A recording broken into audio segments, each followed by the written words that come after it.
یہ درست ہے کہ تم بہت اچھی لڑکی ہو، لیکن مجھے اپنی طرف سے بھی احتیاط کرنی ہے۔ میں تم سے ملنے ضرور آ سکتی ہوں، لیکن تمہارے گھر نہیں، کہیں اور۔ تو پھر آپ اسٹار اینڈ اسٹار میں پہنچ جائیں۔ کیوں؟ وہ تو ٹھیک رہے گا نا؟ اسٹار اینڈ اسٹار دبئی کا ایک مشہور ریسٹوران تھا۔ عارفہ کئی بار وہاں جا چکی تھی اور وہاں کا راستہ بھی اس کا دیکھا بھالا تھا۔ ہاں، وہ ٹھیک رہے گا، عارفہ نے کہا۔ کتنی دیر میں پہنچ جاؤں؟ بس روانہ ہو جائیں، ہم لوگ بھی روانہ ہو رہے ہیں، لوائی نے کہا۔ عارفہ وہاں پہنچی تو لوائی اپنے گھر والوں کے ساتھ اس کا انتظار کر رہی تھی۔ ریسٹوران لوگوں سے بھرا ہوا تھا، اس لیے وہاں کسی قسم کا کوئی اندیشہ نہیں تھا۔ انہوں نے بڑی گرم جوشی سے عارفہ کا استقبال کیا۔ لوائی کا باپ ایک بوڑھا آدمی تھا، لیکن اس کے قوام مضبوط تھے۔ مشرقی بعید کے ملکوں کے لوگوں کو دیکھ کر عام طور پر ان کی صحیح عمر کا اندازہ نہیں لگایا جا سکتا۔ وہ سب کے سب بہت ہی اچھی اردو بول رہے تھے۔ بات یہ ہے بیٹی کہ ہم تم سے ایک کام لینا چاہتے ہیں، لوائی ہو کے باپ نے گفتگو شروع کی۔ کام کی نوعیت کچھ ایسی ہے کہ اس سلسلے میں ہم کسی اور پر بھروسہ نہیں کر سکتے۔ ہم بہت دنوں سے اسی الجھن میں مبتلا تھے، پھر لوائی ہو نے تم کو دیکھ لیا، تم سے ملاقات کی اور تم پر ہمارا بھروسہ ہو گیا۔ یہ بات کچھ ایسی ہے کہ تم کسی کو بھی کچھ نہیں بتاؤ گی۔ اگر اس بات کا وعدہ کر لو تو میں اپنی بات آگے بڑھاتا ہوں، ورنہ یہ معاملہ یہیں پر ختم سمجھ لو۔ عارفہ کسمسا کر رہ گئی۔ کچھ جاسوسی فلموں جیسی بات ہو رہی تھی۔ ایسی صورتحال سے اس کا پہلے کبھی واسطہ نہیں پڑا تھا۔ اس کی سمجھ میں نہیں آ رہا تھا کہ وہ کیا کہے، انکار کر دے یا اقرار کر لے۔ یہ لوگ اس سے نہ جانے کس قسم کا کام لینا چاہتے تھے۔ اگر آپ کسی کشمکش میں مبتلا ہیں تو جانے دیں، لوائی ہو کے باپ نے کہا۔ ہم کسی اور کو تلاش کر لیں گے۔ نہیں نہیں، بتائیں کیا کام ہے؟ ٹھیک ہے، اس آدمی نے ایک گہری سانس لی۔ بات یہ ہے بیٹی کہ جب ہم لوگ کراچی میں تھے تو بہرام نامی ایک آدمی نے ہماری بہت مدد کی تھی۔ وہ کراچی میں ایک ریسٹوران کا مالک تھا، کھاتا پیتا آدمی تھا، لیکن اس کے ساتھ المیہ یہ ہے کہ اس کے دونوں بیٹے بہت ناکارہ ثابت ہوئے ہیں، بلکہ وہ اپنے باپ سے جھگڑا بھی کرتے ہیں۔ انہوں نے ایک حرکت یہ کی کہ اپنے باپ کو معاشی طور پر تباہ کر دیا، ریسٹوران تک گروی رکھوا دیا۔ ان کی حرکتوں کی وجہ سے گھر کا سارا اثاثہ فروخت ہو گیا۔ بہرام کی بیوی کے زیورات تک بک گئے۔ کیا بتاؤں کیسے زیورات تھے، ہم لوگوں نے خود اپنی آنکھوں سے دیکھے تھے۔ اس قسم کے واقعات تو عام ہیں، عارفہ نے تبصرہ کیا۔ آج کی نئی نسل کچھ اسی قسم کی ہوتی جا رہی ہے۔ ہوا یہ کہ ایک چیز یعنی ایک بہت قیمتی چیز فروخت ہونے سے بچ گئی، اور وہ بھی اس طرح کہ بہرام نے وہ قیمتی چیز لوائی ہو کو تحفے میں دے دی تھی۔ سچ مانے اس تحفے کو پا کر ہماری حیرت کا کوئی ٹھکانہ نہیں رہا تھا، کیونکہ وہ بہت قیمتی ہے، لیکن بہرام آدمی ہی ایسا ہے جس سے محبت کی، جس کا ساتھ دیا، اس کے لیے سب کچھ کر گزرا، تو اس نے وہ چیز ہمارے حوالے کر دی اور ہم ملازمت کے سلسلے میں یہاں دبئی آ گئے۔ اس طرح وہ چیز محفوظ رہ گئی۔ اب ہمیں یہ پتہ چلا ہے کہ بہرام کے حالات بے انتہا خراب ہو چکے ہیں، وہ کوڑی کوڑی کو محتاج ہو گیا ہے۔ اس لیے ہم یہ اپنا فرض سمجھتے ہیں کہ بہرام کی وہ چیز اسے واپس کر دیں، تاکہ وہ اسے فروخت کر کے اپنی زندگی نئے انداز سے شروع کر سکے۔ اور اس کے دونوں بیٹے، ان کی بات چھوڑیں، وہ کمبخت اپنے باپ کو تباہ کر کے امریکہ چلے گئے ہیں۔ تو پھر آپ مجھ سے کیا چاہتے ہیں؟ ہم یہ چاہتے ہیں کہ آپ وہ چیز بہرام کو جا کر دے دیں، لوائی ہو کے باپ نے کہا۔ آپ کی بڑی مہربانی ہوگی۔ میرا خیال ہے کہ یہ کوئی ایسا کام نہیں ہے جس کے لیے انکار کیا جا سکتا ہو، لیکن وہ چیز ہے کیا؟ ان سب نے معنی خیز نگاہوں سے ایک دوسرے کی طرف دیکھا۔ پھر لوائی کے باپ نے اپنے کوٹ کی جیب سے ایک ڈبیا نکال کر میز پر رکھ دی۔ عارفہ حیرت سے یہ سب دیکھ رہی تھی۔ کچھ دیر کے انتظار کے بعد اس نے وہ ڈبیا کھولی، مگر فوراً ہی ایک جھٹکے سے اپنے ہاتھ اس طرح پیچھے ہٹا لیے جیسے کرنٹ لگ گیا ہو۔ اس ڈبیا میں ایک ہیرا تھا، چمکتا دمکتا روشنی دیتا ہوا ہیرا۔ ان لوگوں نے کچھ ایسا انتظام کیا کہ شہزاد کسی کی نگاہوں میں آئے بغیر اس جزیرے پر پہنچا دیا گیا۔ اسے ان لوگوں کے بے پناہ وسائل پر حیرت ہو رہی تھی۔ کتنی آسانی سے وہ شہزاد کو پاکستانی حکام اور پولیس کی نگاہوں سے بچا لائے تھے۔ شہزاد کے تصور میں بھی نہیں تھا کہ وہ لوگ اسے کسی جزیرے میں پہنچا دیں گے۔ اس جزیرے پر بڑی گرم جوشی سے اس کا استقبال کیا گیا۔ جزیرے پر کچھ پاکستانی اور ہندوستانی افراد کے علاوہ زیادہ تر غیر ملکی تھے۔ جزیرے کے اطراف اونچے اونچے درخت تھے اور درختوں کے عقب میں بیرکیں بنی ہوئی تھیں۔ جزیرے کے مسلح محافظ ہر وقت جزیرے کی نگرانی میں لگے رہتے تھے۔ شہزاد کی سمجھ میں نہیں آ رہا تھا کہ یہ لوگ کون ہیں اور اس سے کیا چاہتے ہیں۔ اس رات اسے آرام کرنے کے لیے ایک بیرک کی طرف بھیج دیا گیا۔ اس بیرک میں اس کے علاوہ ایک اور آدمی بھی تھا، کالے خان۔ شہزاد کالے خان کو دیکھ کر چونک پڑا۔ کالے خان ایک بدنام زمانہ مجرم تھا۔ پورے پاکستان کی پولیس اسے تلاش کرتی پھر رہی تھی۔ پچھلے دنوں وہ اچانک غائب ہو گیا تھا۔ اس کے بارے میں طرح طرح کی قیاس آرائیاں ہو رہی تھیں اور وہ اس جزیرے میں موجود تھا۔ جس بیرک میں شہزاد کو بھیجا گیا اس میں 2 بستر تھے، ایک کالے خان کا اور دوسرا شہزاد کے لیے۔ کالے خان نے شہزاد کے آنے پر بہت برا سا منہ بنایا تھا۔ کیا اب تو بھی اسی بیرک میں رہے گا؟ ہاں کالے خان، شہزاد نے اطمینان سے جواب دیا۔ جزیرے والوں نے مجھ کو بھی یہیں بھیجا ہے۔ ایک تو ان جزیرے والوں کی ایسی کی تیسی، اور دوسرے یہ کہ تم مجھے کس طرح جانتا ہے۔ تم تو بہت مشہور آدمی ہو کالے خان، شہزاد نے کہا۔ پاکستان میں کون ہے جو تم کو نہیں جانتا، خاص طور پر اپنی لائن کے لوگ۔ اچھا، کالے خان ہنس پڑا۔ اس کے چہرے کی تلخی کچھ کم ہو گئی تھی۔ تو کس چکر میں یہاں آیا ہے؟ میں نے ایک پولیس والے کو مار دیا تھا، شہزاد نے بتایا، پھر پکڑا گیا۔ پولیس والے عدالت کی طرف لے جا رہے تھے کہ یہ لوگ راستے سے چھڑا لائے۔ 1-2 دن تو کہیں اور رکھا، پھر اس جزیرے پر لے آئے۔ میرے ساتھ بھی کچھ ایسا ہی ہوا تھا، کالے خان نے کہا۔ ویسے یہ سالے بہت پاورفل معلوم ہوتے ہیں، مجھ جیسا آدمی بھی چکرا کر رہ گیا ہے۔ آخر یہ لوگ ہیں کون اور کیا چاہتے ہیں؟ ارے کوئی بھی ہو، اپنی تو یہاں مزے میں گزر رہی ہے، نہ کام کا خوف، نہ بھاگ دوڑ، نہ کسی کا کھٹکا۔ بس آرام کیے جاؤ اور جو مانگو وہ 2 منٹ میں حاضر، ایک سے ایک شراب اور ایک سے ایک لڑکی۔ کالے خان کو اور کیا چاہیے؟ استاد، یہ تو بتاؤ یہاں ہوتا کیا ہے؟ شہزاد نے اپنے بستر پر دراز ہوتے ہوئے پوچھا۔ پتہ نہیں کیا ہوتا ہے، کالے خان نے جواب دیا، اور جو کچھ ہوتا ہے وہ تم اپنی آنکھوں سے دیکھ لو گے۔ شہزاد نے کچھ کہنا چاہا کہ اچانک تیز قسم کی گھنٹی بجنے لگی۔ وہ آواز پورے جزیرے میں پھیلتی ہوئی محسوس ہو رہی تھی۔ یہ کیا ہے؟ شہزاد بوکھلا کر بستر سے اٹھ بیٹھا۔ گھبراؤ نہیں، اس گھنٹی کا مطلب یہ ہے کہ رات کا کھانا تیار ہے اور ہمیں کھانے کے لیے جانا ہے۔ چلو اٹھو۔ کالے خان اسے اپنے ساتھ ایک بیرک میں لے آیا جہاں میزیں بچھی ہوئی تھیں جن کے گرد کرسیاں لگی ہوئی تھیں۔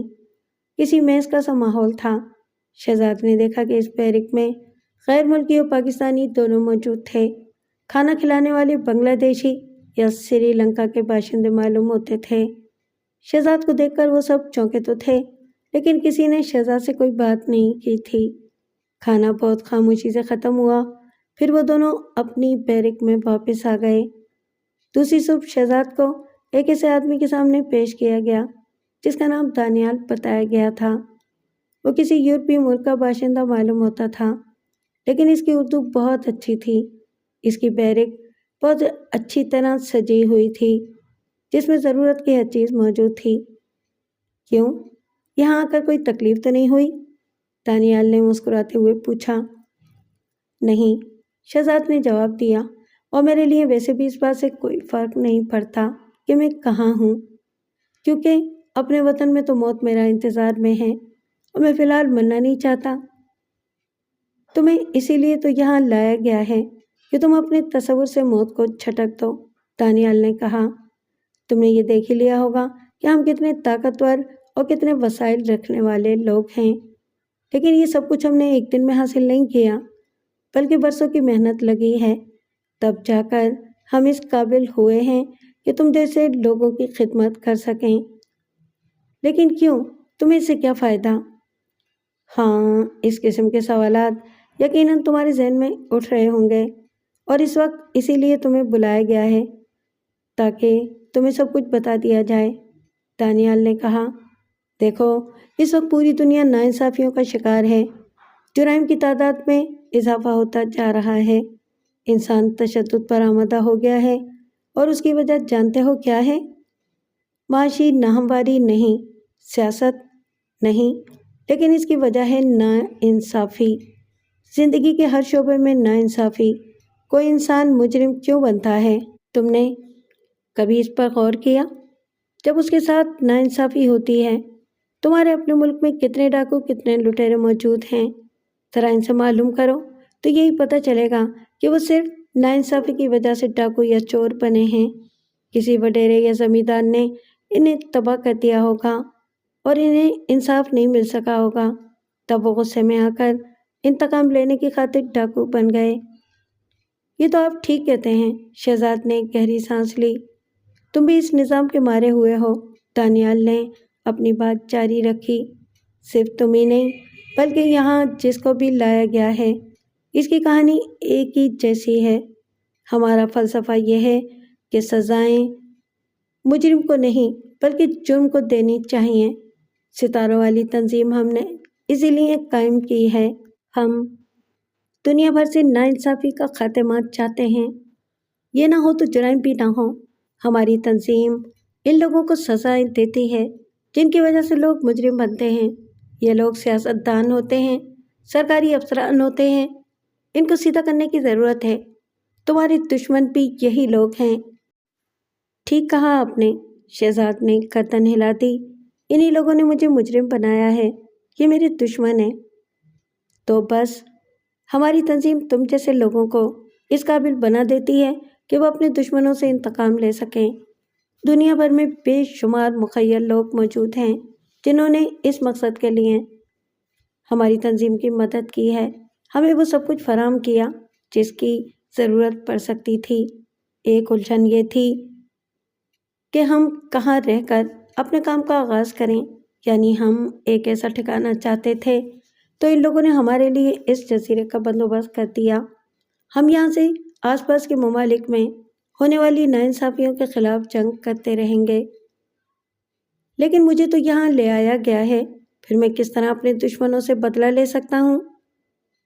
یہاں تمہارا قیام عارضی ہے، دانیال نے بتایا۔ تمہیں ضروری ٹریننگ کے بعد واپس کراچی بھیج دیا جائے گا، اور کچھ اس طرح کہ تمہیں کوئی شناخت بھی نہیں کر سکے گا۔ تمہاری ایک دوسری شخصیت ہوگی۔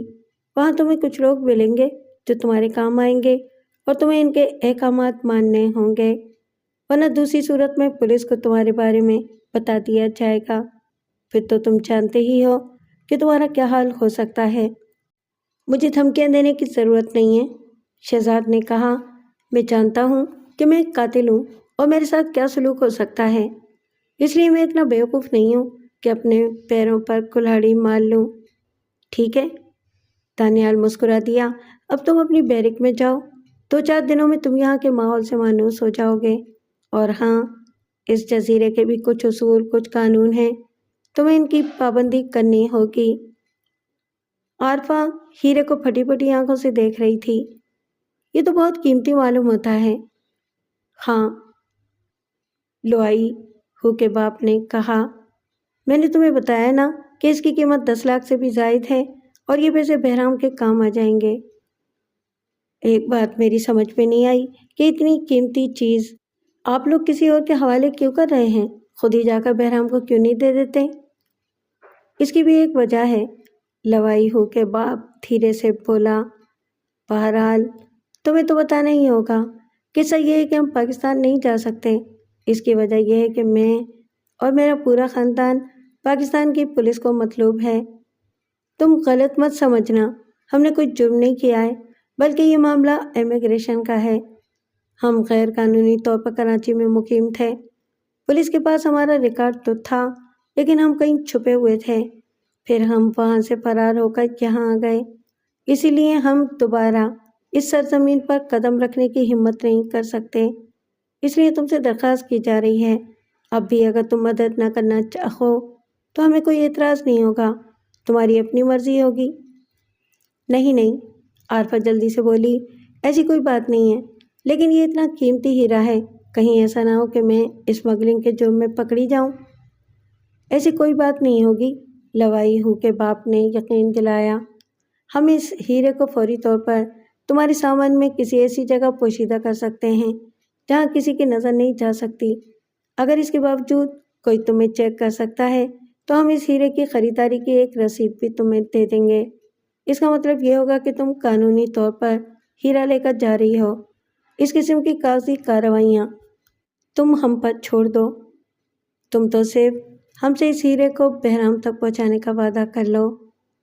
عارفہ تذبذب میں مبتلا تھی، اس کی سمجھ میں نہیں آ رہا تھا کہ وہ ان لوگوں کو کیا جواب دے۔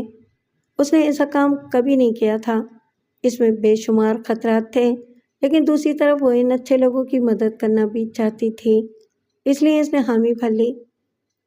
ٹھیک ہے، میں آپ لوگوں کی مدد کرنے کو تیار ہوں۔ اسی وقت لوائی ہو کے باپ نے اس کو بہرام کا پتہ لکھ کر دے دیا۔ وہ پرانے کلفٹن میں رہتا تھا۔ اس رات وہ سب عارفہ کے والدین کے گھر اس کو رخصت کرنے کے بہانے آئے اور عارفہ کے سامان میں وہ ہیرا رکھ دیا گیا۔ اس کے بعد عارفہ دوسری صبح دبئی سے پرواز کر کے کراچی پہنچ گئی۔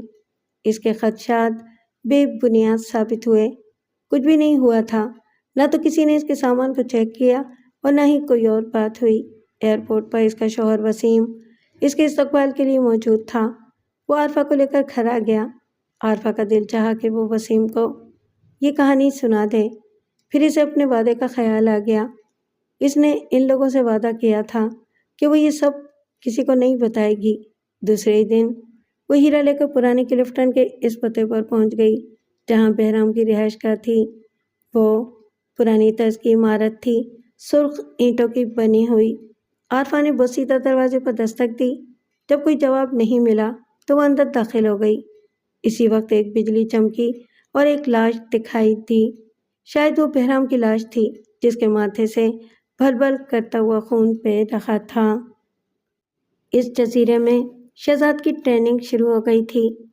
وہ ان ستارے والوں کے وسائل اور ان کے طریقہ کار پر حیران ہونے لگا تھا۔ وہ لوگ بہت ہی منظم طور پر کام کر رہے تھے۔ اس کے اور کالے خان کے علاوہ 30 آدمی اور بھی تھے جنہیں اس قسم کی ٹریننگ دی جا رہی تھی۔ یہ خالص کمانڈو تربیت تھی۔ تربیت دینے والے بھی ماہر کمانڈو معلوم ہوتے تھے۔ اس جزیرے میں بے شمار اسلحہ بھی موجود تھا۔ انہیں یہ بتایا گیا تھا کہ سماجی ناانصافی کے خاتمے کے لیے انہیں اسلحے کی ضرورت پڑے گی۔ اس جزیرے میں 2 بیرکیں ایسی تھیں جن کی طرف انہیں جانے کی اجازت نہیں تھی۔ ان کے باعث سخت قسم کا پہرا ہوا کرتا۔ ان بیرکوں کے علاوہ وہ پورے جزیرے میں اپنی مرضی سے گھوم پھر سکتے تھے، ان پر کوئی پابندی نہیں تھی۔ وہاں وہ سب کچھ تھا جس کی خواہش کی جا سکتی تھی۔ وہ دن بھر ادھر ادھر گھومتے رہتے اور شام کے وقت یا تو اپنی بیرک میں آ جاتے یا پھر اس حال میں پہنچ جاتے جہاں ان کے لیے انڈور گیمز کے انتظامات تھے۔ رات گئے تک ہلا گلا ہوتا رہتا اور جب نیند آنے لگتی تو اپنی اپنی بیرک کی طرف روانہ ہو جاتے۔ یار سمجھ میں نہیں آتا کہ ہم لوگ آخر اس طرح کب تک پڑے رہیں گے؟ ایک رات کالے خان نے شہزاد سے کہا۔ کیوں، تمہیں یہاں کیا آرام نہیں ہے؟ آرام تو ہے لیکن بے چینی سی بھی ہوتی ہے۔ ایسا لگتا ہے کہ جیسے کسی چھوٹی جھیل سے نکل کر بڑی جھیل میں آ گئے ہوں، اور ان لوگوں کا مقصد میری سمجھ میں نہیں آیا۔ خود سوچو، دنیا بھر میں ناانصافیوں کے خلاف انہوں نے ٹھیکہ لے رکھا ہے۔ اگر لوگوں کو انصاف نہیں ملتا تو ان کا کیا جاتا ہے؟ اس زمانے میں دوسروں کے لیے اتنی جھنجھٹ کون کرتا ہے؟ ہو نہ ہو یہ چکر کچھ اور ہے اور یہ لوگ کسی خاص مقصد سے ہمیں یہاں جمع کر رہے ہیں۔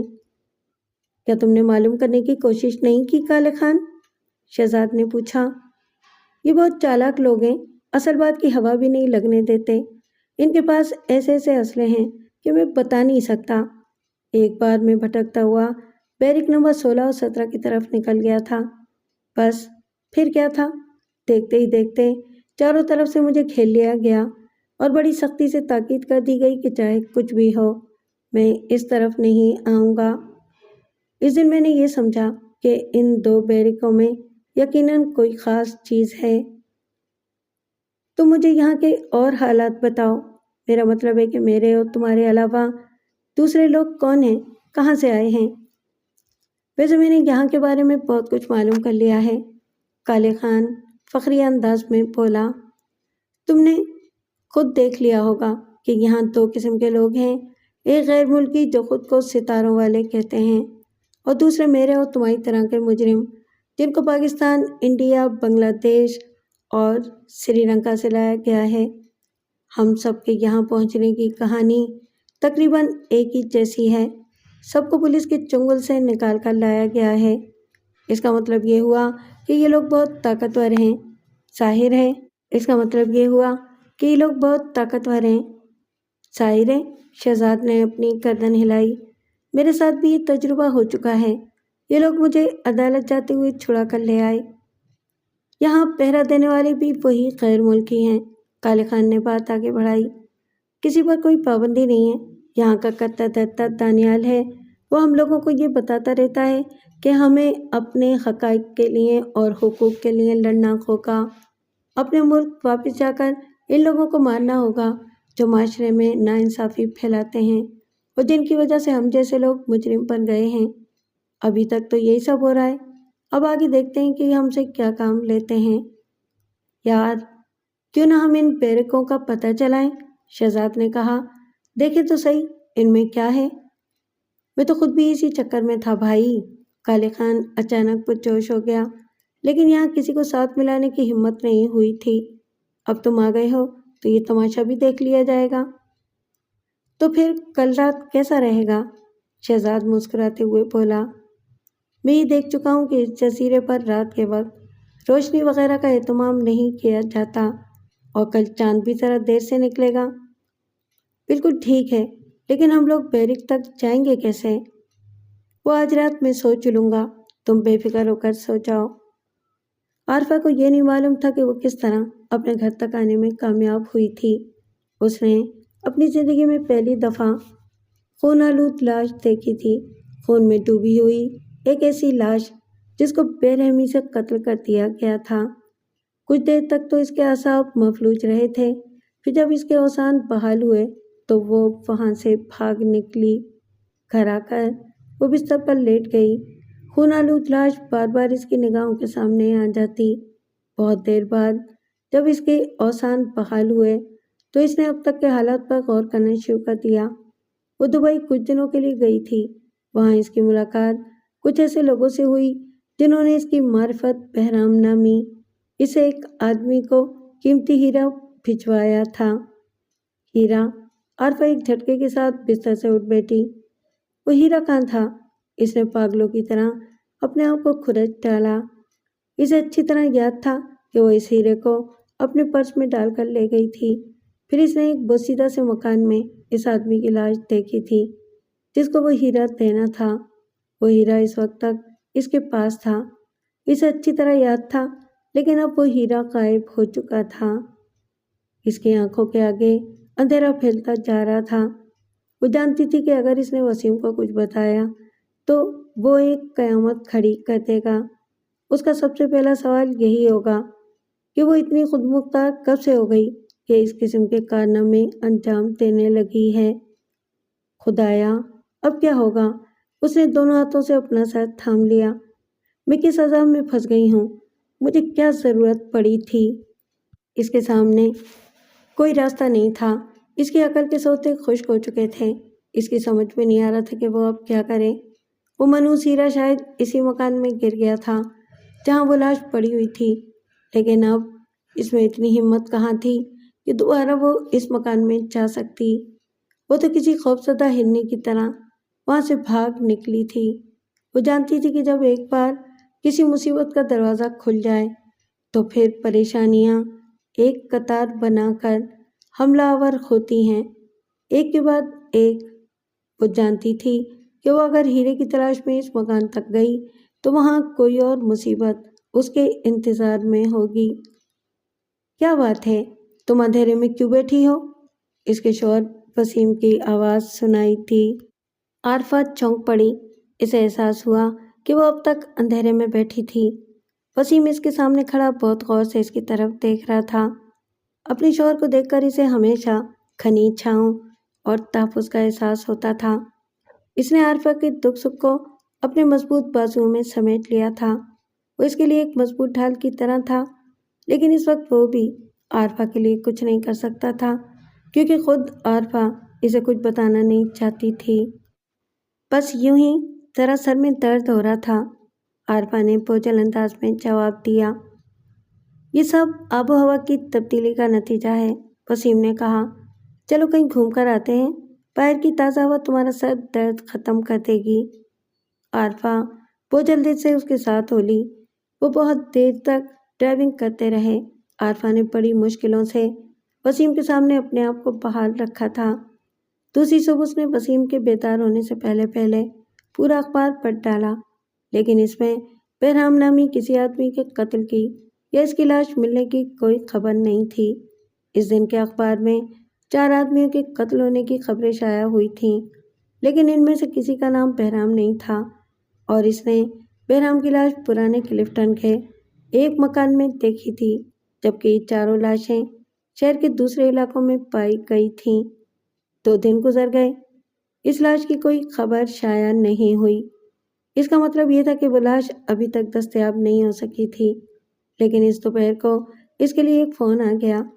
دوسری طرف سے کپ کپاتی ہوئی آواز میں کوئی اس کا نام پوچھ رہا تھا۔ ہاں میں ہی عارفہ ہوں، عارفہ نے جواب دیا۔ آپ کون ہیں؟ عارفہ بی بی، میرا نام بہرام ہے۔ بہرام؟ عارفہ نے میز کا کونا تھام لیا۔ کون بہرام؟ وہی جس کے بارے میں آپ کو دبئی میں بتایا گیا ہوگا، اور میری امانت بھی آپ کے پاس ہوگی۔ میں اپنی امانت لینے آپ کے پاس آ رہا ہوں۔ رات اندھیری تھی، اور اس اندھیری رات میں وہ دونوں ان پیرکوں کی طرف بڑھ رہے تھے جن کی طرف جانے کی پابندی تھی۔ ان دونوں نے موقع کی مناسبت سے گہرے رنگ کے لباس پہن رکھے تھے تاکہ اندھیرے میں دیکھے جانے کے امکانات کم سے کم ہو سکیں۔ دونوں کھانا کھا کر جلدی اپنی بیرک میں آ گئے تھے۔ ان کے پاس ہتھیار نام کی کوئی چیز نہیں تھی، لیکن دونوں نے اس معمے کو حل کرنے کا ارادہ کر رکھا تھا، اسی لیے دونوں کے حوصلے بلند تھے۔ 11 بجے کے قریب انہوں نے اپنی بیرک میں اندھیرا کر دیا تھا۔ اس جزیرے میں روشنی کے لیے بڑے بڑے جنریٹروں کا انتظام کیا گیا تھا۔ یہ انتظام بھی ستاروں والوں کے بے پناہ وسائل کی نشاندہی کرتا تھا۔ محسوس ہی نہیں ہوتا تھا کہ جزیرے میں بجلی نہیں ہے۔ اندھیرا کرنے کے بعد وہ دونوں اپنے اپنے بستر پر بہت دیر تک لیٹے رہے۔ پھر مقررہ وقت پر وہ بستر سے اٹھے اور بیرک سے باہر آ گئے۔ رات کا گہرا اندھیرا ان دونوں کے لیے بہت مددگار ثابت ہو رہا تھا۔ وہ جھاڑیوں کی آڑ لیتے چھپتے چھپاتے ان بیرکوں کی طرف بڑھتے رہے۔ راستے میں کئی جگہ انہیں پہرا دینے والے بھی دکھائی دیے، لیکن وہ ان سے کترا کر آگے نکل آئے تھے۔ جزیرہ بالکل خاموش تھا، البتہ جھاڑیوں میں چھپے ہوئے جھینگروں کی آوازیں اس خاموشی کو توڑ رہی تھیں، لیکن ابھی تک انہوں نے کوئی انسانی آواز نہیں سنی تھی۔ وہ اپنے اس سفر کے دوران کئی ایسی بیرکوں کے سامنے سے گزرے جن میں کالے خان کی اطلاع کے مطابق پاکستانی مجرم رہائش پذیر تھے، لیکن ان بیرکوں میں بھی خاموشی تھی۔ ایسا لگتا ہے یار جیسے ہم دنیا کے دوسرے کنارے تک آ گئے ہوں، کالے خان نے کہا۔ سالا اپنے کراچی کے قبرستان میں بھی ایسا سناٹا نہیں ہوتا ہوگا۔ یار کبھی کبھی تو مجھے اپنا شہر بہت یاد آتا ہے، کیسی رونق والا شہر ہے، 2 بجے رات تک بھی گھومتے رہو تو۔ خاموش، شہزاد نے اچانک اس کے منہ پر اپنا ہاتھ رکھ دیا۔ شاید کوئی آ رہا ہے۔ آنے والے 4 آدمی تھے جن کے قدموں کی دھمک رات کے سینے پر ایک تواتر سے گونج رہی تھی۔ کالے خان اور شہزاد نے ایک پتھر کی آڑ میں پناہ لے لی تھی۔ یہ بہت معمولی سا سہارا تھا، لیکن وہ چاروں بڑی بے پرواہی کے ساتھ سامنے سے گزر گئے۔ شاید انہیں یہ گمان بھی نہیں ہو سکتا تھا کہ اس جزیرے پر ان کی مرضی کے خلاف بھی کچھ ہو سکتا ہے۔ دونوں مطلوبہ بیرے کے سامنے دکھائی دے رہی تھیں۔ ان بیرکوں کے عقب میں اندھیرے میں لپٹا ہوا سینکڑوں میل تک پھیلا ہوا محیط سمندر تھا۔ وہ چاروں سمندر ہی کی طرف گئے تھے۔ اس وقت چاند نے اپنا چہرہ دکھانا شروع کر دیا تھا، اسی لیے ان چاروں کے خاکے صاف دکھائی دے رہے تھے۔ یار یہ کیا چکر ہے؟ کالے خان نے حیرت کا اظہار کیا۔ یہ چاروں کس طرف جا رہے ہیں؟ بس خاموشی سے دیکھتے رہو، شہزاد نے کہا، آؤ میرے ساتھ۔ شہزاد اور کالے خان ایک ایسی جگہ پر آ کر کھڑے ہو گئے جہاں سے ان چاروں پر نگاہ رکھی جا سکتی تھی۔ اچانک سمندر کے سینے پر روشنی کی ایک لکیر نمودار ہوئی جو فضا میں بلند ہو کر غائب ہو گئی۔ ارے یہ کیا ہے؟ کالے خان نے حیرت سے پوچھا۔ یہ کسی جہاز سے اشارہ دیا گیا ہے، شہزاد نے کہا۔ ساحل پر کھڑے ہوئے چار آدمیوں میں سے ایک نے اسی قسم کا اشارہ دیا۔ وہ جزیرہ کچھ دیر کے لیے روشنی میں نہا گیا تھا۔ یہ تو کوئی لمبا ہی چکر معلوم ہوتا ہے، کالے خان نے تبصرہ کیا۔ ظاہر ہے صرف ہم جیسے مجرموں کو انصاف دلانے کے لیے تو اتنا جھنجھٹ کوئی نہیں کرے گا۔ دونوں ساحلوں کی طرف دیکھتے رہے۔ کچھ دیر بعد اندھیرے میں روشنی کے کچھ نقطے نمودار ہوئے جو آہستہ آہستہ بڑھتے چلے گئے۔ وہ ایک کشتی تھی جس میں طاقتور انجن لگا ہوا تھا۔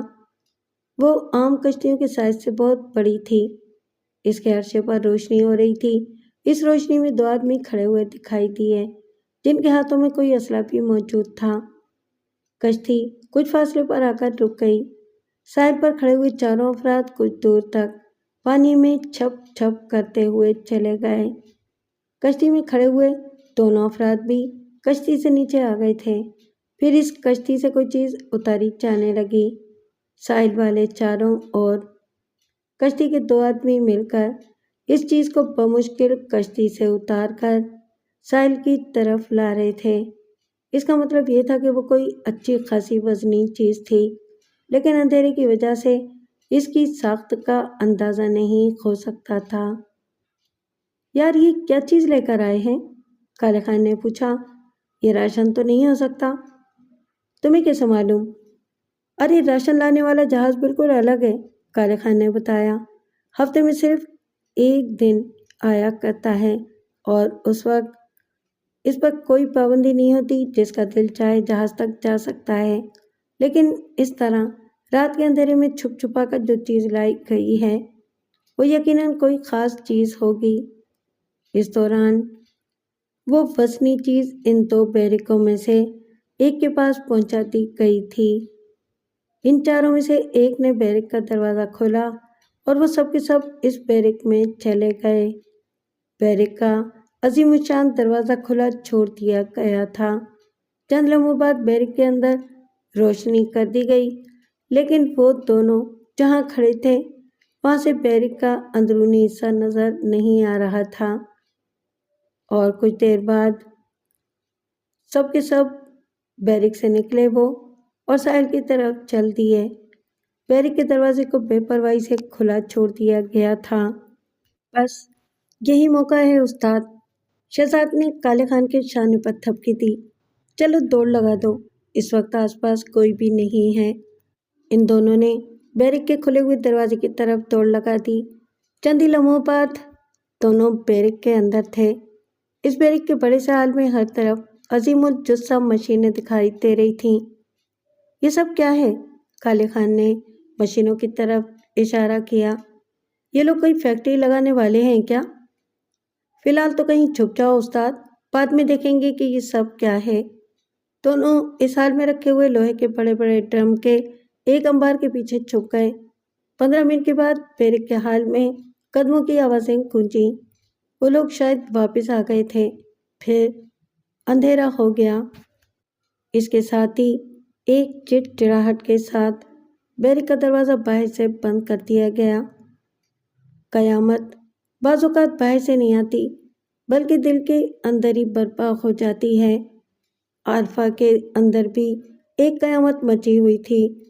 وہ بہرام جس کی لاش اس نے دیکھی تھی اور جو زندہ بھی تھا اور جس کا قیمتی ہیرا اس سے گم ہو گیا تھا۔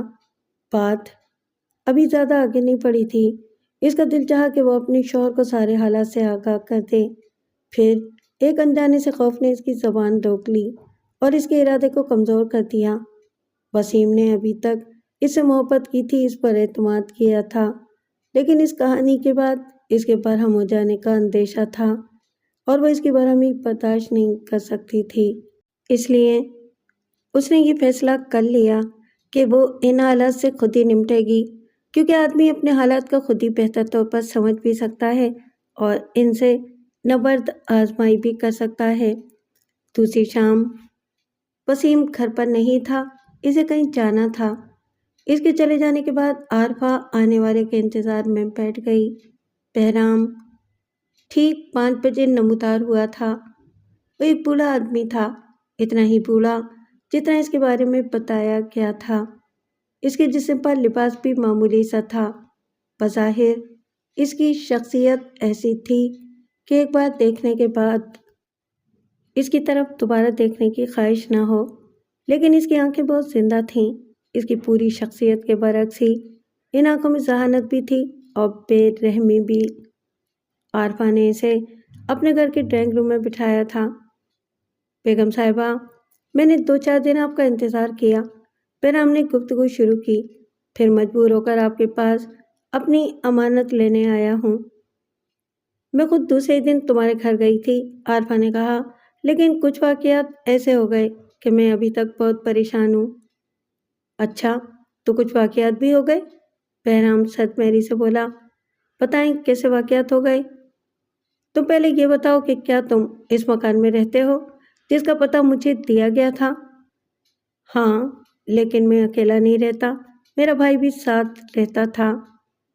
اب کہاں ہے تمہارا بھائی؟ وہ مر چکا ہے، بہرام نے کہا۔ کسی نے اس کو قتل کر دیا۔ وہ مجھ سے صرف 2 برس چھوٹا تھا۔ اوہ! عارفہ ایک گہری سانس لے کر رہ گئی۔ اس کا مطلب یہ ہوا کہ اس نے بہرام کے بھائی کی لاش دیکھی تھی، لیکن اس کی موت کی خبر تو اخباروں میں نہیں آئی۔ آئی تھی بیگم صاحبہ، بہرام نے کہا۔ یہ کتنے دکھ کی بات ہے کہ مجھے خود اپنے بھائی کی لاش کو کہیں اور پھینکنا پڑا۔ آپ تو جانتی ہیں کہ یہاں کے حالات کیسے ہیں۔